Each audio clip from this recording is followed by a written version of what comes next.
This is Dim. Welcome back. Welcome back to our series on this incredible book, The Way of the Superior Man. If you've not seen our previous episodes in this series, we're doing a chapter by chapter read through of each of the chapters of this book, plus doing a little discourse at the end so you can apply the beautiful wisdom that's in this book into your own life. So if you've not heard of the book, The Way of the Superior Man, a spiritual guide to mastering the challenges of women, work, and sexual desire by David Deida, I would dare say, and I'd like for you to see for yourself, I would dare say that this is one of the most prolific men's books of all time. Incredible education, and hopefully you'll see why, because we're about to get into chapter 20. Don't suggest that a woman fix her own emotional problems. So if you can get this, this is incredible. This should be taught in schools. So here we go. You'll see why. Asking a woman to analyze or try to fix her own emotions is a negation of her feminine core, which is pure energy in motion like the ocean. She can learn to surrender her mood to God. She can learn to open her heart in the midst of closure. She can learn to relax her edges and trust love, but she will never fix anything by analyzing her problem. As a man, you can learn a lot about yourself by clearly analyzing your problems. One of the best ways for you to grow is to use your discrimination, feeling what is causing unnecessary pain in your life, and then changing whatever you need to change. You may notice, for instance, that you are unhappy with your job. You think about it, you realize it is because your boss is taking advantage of you and you haven't said anything to him. So you determine that the best way to deal with the problem is to walk up to the boss and say something. You get up the guts, you walk up to the boss and you get it off your chest, and it's over. Problem fixed. Finished. You learned how important it is to talk to your boss, and you've cleared up all the old stuff that was burdening you. You probably apply the same system. You probably apply the same system to your intimacy. You realize you are not happy about something your wife is doing. Maybe you talk about it with your friend or think about it to yourself. You realize that your wife isn't caring for you like she used to. So you determine that you'll be happier if your wife cooks more and massages you more. You then think maybe your wife wants you to do something more for her. So you tell her what you want from her, and then you ask her, what do you want from me? You tell her to think about it and let you know. This seems fair to a man, but it is not. It is a no-win situation for your woman. Why? Because what she really wants is a man who can figure it out for himself. She wants a man who loves her and escorts her with his loving without having to ask her what she wants all the time. One of the deepest feminine desires in intimacy is precisely not to have to always figure it out for her man and guide him. She wants to be able to trust him in his direction. There are some times when she does want to figure it out for you, but far more often she feels your gift when you offer her a direction in your intimacy without her having to ask you for it or tell you what she wants. Suppose it's your woman's birthday. If it were your birthday, you'd love it if your woman would just do anything you wanted. So you'd think she'd like that too. You say, happy birthday. For your birthday, we can do anything you want. We can go anywhere and do anything. I'll do anything for you. What do you want to do? This is exactly the opposite of most women's idea of an ideal birthday present. Most women would get far more excited if you were to just say, you've got 30 minutes to pack your bags. Don't ask me where we're going, but we'll be gone for the weekend. Everything's been taken care of. Just pack your bags, leave the rest to me. I'm gonna give you the best birthday you've ever had. One of the deepest feminine desires in intimacy, though not in business or simple friendship, is to be able to relax and surrender, knowing that her man is taking care of everything. Then she can simply enjoy without having to plan it all herself and tell her man what to do. She can be pure energy, pure motion, pure love, without having to analyze all the options and decide which ones are best. She can enjoy her man taking responsibility for the direction, so she can be so she can be what the feminine is, like pure energy. Like the ocean, the native state of the woman is to flow with great power and no single direction.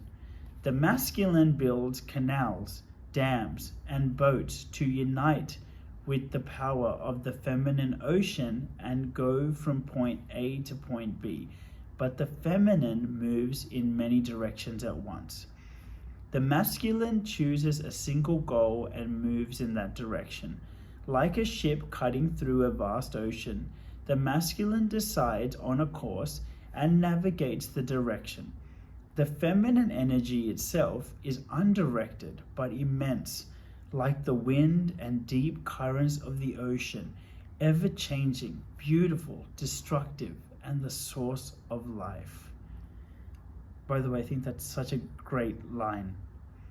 I might even read that again for you. Like a ship cutting through a vast ocean, the masculine decides on a course and navigates the direction. The feminine energy itself is undirected but immense, like the wind and deep currents of the ocean, ever-changing, beautiful, destructive, and the source of life. Really try to feel this, and then you'll feel what this is really about, the masculinity and the femininity. Anyway, this same principle applies to problems in intimacy. Anytime you try to force your woman to be more like a ship than an ocean, you are negating her feminine energy. Anytime you talk to her and expect her to analyze her mood and situation to the point of being able to fix it, you are talking masculine with her. She can do it. She might even be better at it than you, but it won't make her a happy woman. A happy woman is a woman relaxed in her body and heart, powerful, unpredictable, deep, potentially wild and destructive, or calm and serene, but always full of life, surrendered to and moved by the great force of her oceanic heart. When you ask her to analyze her heart's emotions, it's like building walls around a part of the ocean and turning it into a swimming pool. It's safer and more predictable, but far less alive and enlivening. Most men have made their woman into swimming pools by continually treating them like men, talking with them about their feelings as if they can be analyzed to the point of fixing them. Don't waste your time doing this, but especially don't expect your woman to do it for herself. It would be like forcing you, a man, to read romance novels or watch love stories at the movies. Sure, you could do it, but it probably doesn't touch your core the way it touches hers. And if she made you do it over and over and over, you would begin to resent her. If she felt that the basic problem in your life is that you just don't watch enough soap opera TV, you would think she's crazy. Soap operas, romance novels, and love stories touch many women deeply because the feminine's priority is the flow of love in relationship, but the masculine priority is purpose and direction. By analyzing your purpose and realigning your direction, you can solve many of your emotional problems. But love is the feminine priority, not purpose and direction. Women do not become free by analyzing themselves. They become free by surrendering into love. Not your love, their love. They become free by surrendering to the immense flow of love that is native to their core, and allowing their lives to be moved by this force in their heart. It may involve moments of analysis, but primarily involves deep trust. The best way you can serve your woman is by helping her to surrender, to trust the force of love, so that she can open her heart, be the love that she is, and give this love which naturally overflows from her happiness. This does not involve analyzing the blocks to her loving. Analyzing blocks is a man's way. Men love to analyze blocks on the football field, the chessboard, in the stock market, and even in their intimate life. But it's important that you, as a man, don't project your way of doing things onto your woman. Let her be the ocean. Encourage her to be as free as the ocean, as deep as the ocean, as wild as the ocean, as powerful as the ocean. Be so in your loving, so strong and stable in your presence. Be so full in your loving, so strong and stable in your presence, that she can just let go and surrender the limits she has put on her feelings. Let the emotions of her heart flow unguarded. Let her love be expressed with no limits. Let her go mad with love. Love has its own intelligence. Honor love's intelligence by realize that analysis is not usually necessary to serve your woman's openness. Love your woman with your whole body, perhaps pressing her against the wall with your belly and chest, pressing your love into her, breathing with her so that she relaxes her tension and surrenders to the love in her heart. And let her relaxation and surrender liberate the wisdom inherent in her loving. You have much to gain from the depths of her feminine gifts. So, huge chapter. Let me help you boil it down into some simple takeaways, even though there's a lot that can be taken from this. Did you understand when he gave the example of option 1 for your woman's birthday? You can say, hey, I'm free. We can do anything you want. You make the decisions. I'll just come along for the ride. I'll pay. I'll do whatever, but we'll do whatever you want. It's your show. That's option 1. Option 2 is, hey, don't you worry about anything. I've covered for everything. We're going to be away for the weekend. Pack your bags. You got half an hour. You're going to freaking love it. You don't have to worry about a thing. So can you see with option 2, it allows her to let go of all the stresses that burden her. And even as a guy, maybe there's a part of you that would love, like, hey, you know what? I don't have to worry about anything. They're taking care of everything. I'm just going chill. I just get to chill. There's probably a part of you that really likes that as well, right? That's often why we pay for like really expensive, experiences. It's because they pick us up from the hotel, all the food, everything's taken care of. They take you through to the front of the line. The whole setup is taken care of, so you just get to relax and enjoy. Basically, what he's saying is that's what she wants from you. She wants that experience, right? And just FYI, if you haven't watched the other episodes, this is not actually about generalizing to men or women as genders. It's actually, he's talking about the feminine and masculine energy within all of us. And if you are primarily masculine and the person that you're with is primarily feminine, then you'll see this dynamic at play, right? So in this example, he's talking about a feminine woman, or a woman who's primarily in her feminine when she's with you. Because as he says, she as a woman, she doesn't want this in her like business relationships or her friendships. Like she wants to have equal, she wants to work on things equally, most likely. She wants to contribute, she wants to think, she wants to do all of those things. But one of the beautiful pleasures that he's explaining that she gets around you as the boyfriend in this example, or the partner, is that you as the partner, when she comes around you, she can let go and relax, knowing that you're covering the whole thing, right? That's point number one. She can let go and relax.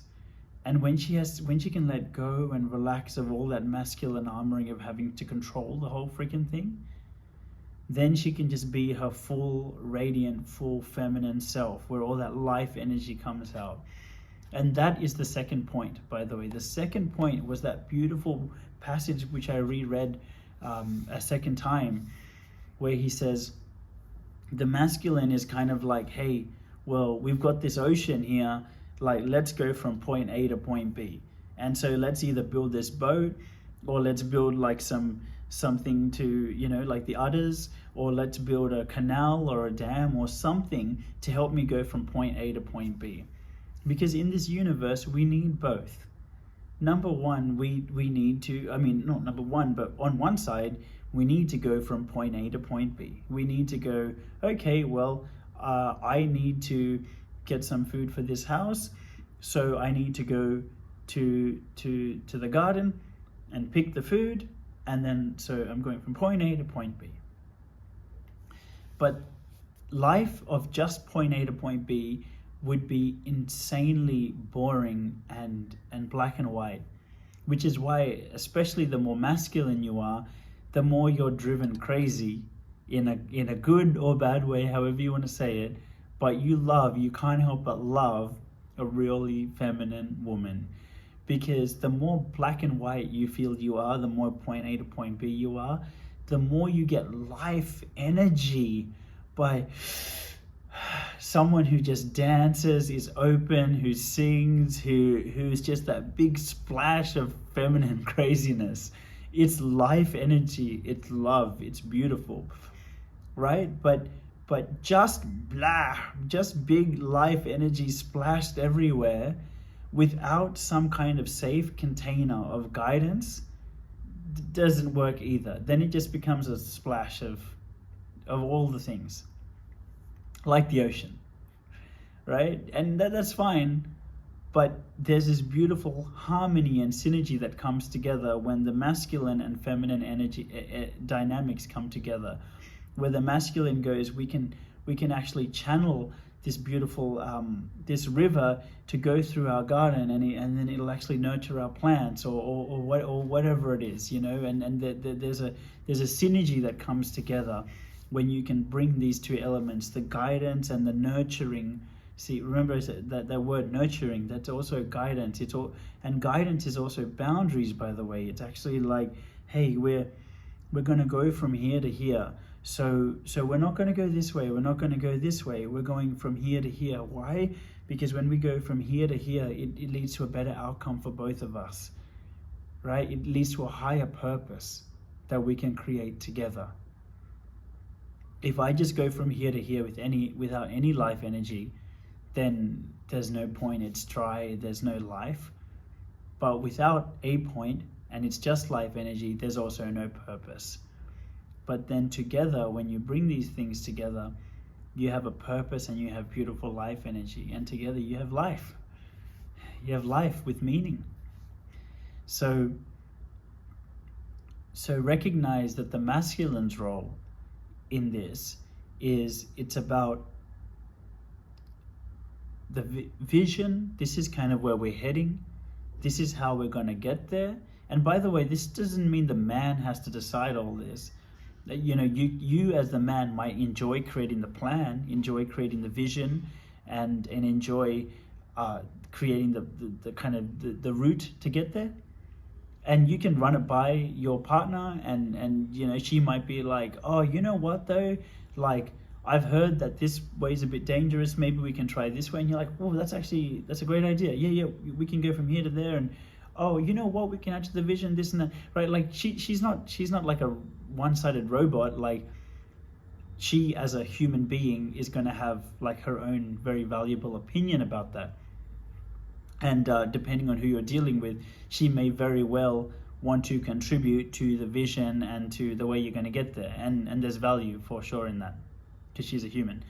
But at a certain point, she's going to want to enjoy relaxing to your direction and your guidance and your nurturing along that route, which is, it is that gentle way of going, hey, we're going this way. Hey, look, we can't go that way right now. Hey, listen, this type of behavior is destructive. It doesn't help anyone. We can't be doing that right now. It's about going this way. Cool, that's enough. Cool, let's go. Right? That gentle direction and guidance. And looking after it, so she can let go and just be the loving that she is. And her being the loving that she is what fills the house full of life energy, that vibrant life energy that you can feel. It's palpable. It doesn't feel dry. It doesn't feel mechanical. You know, if you've ever been to a very masculine created environment, so for example, if you've ever been to like usually a lot of police stations, or I remember I went to this data center where I used to work, and it was very like, this is before they really cared about putting anything into the aesthetics or the feeling, and it was just this really depressing, like just fluorescent lights, very black and white kind of hellhole, this data center. I remember that actually one of the ladies that we went to inspect this place with, she's like, wow, this place was designed by men, wasn't it? Because it was all functional, but there was no life energy there. And what the feminine does is it brings life energy and those nuances that actually make it enjoyable. And together, you know, you create this beautiful harmony. So if you want to take away a simple note, it's this. It's knowing that she actually enjoys you being able to figure out the plan, you creating a sick vision, you knowing her well enough to know what she would love, and you handling the whole thing so she can relax. That's a very healing place for her to be. So hope you enjoyed today's chapter. Tomorrow's chapter is a really good one. It's like genuinely a really good one. It's called Stay With Her Intensity to a Point.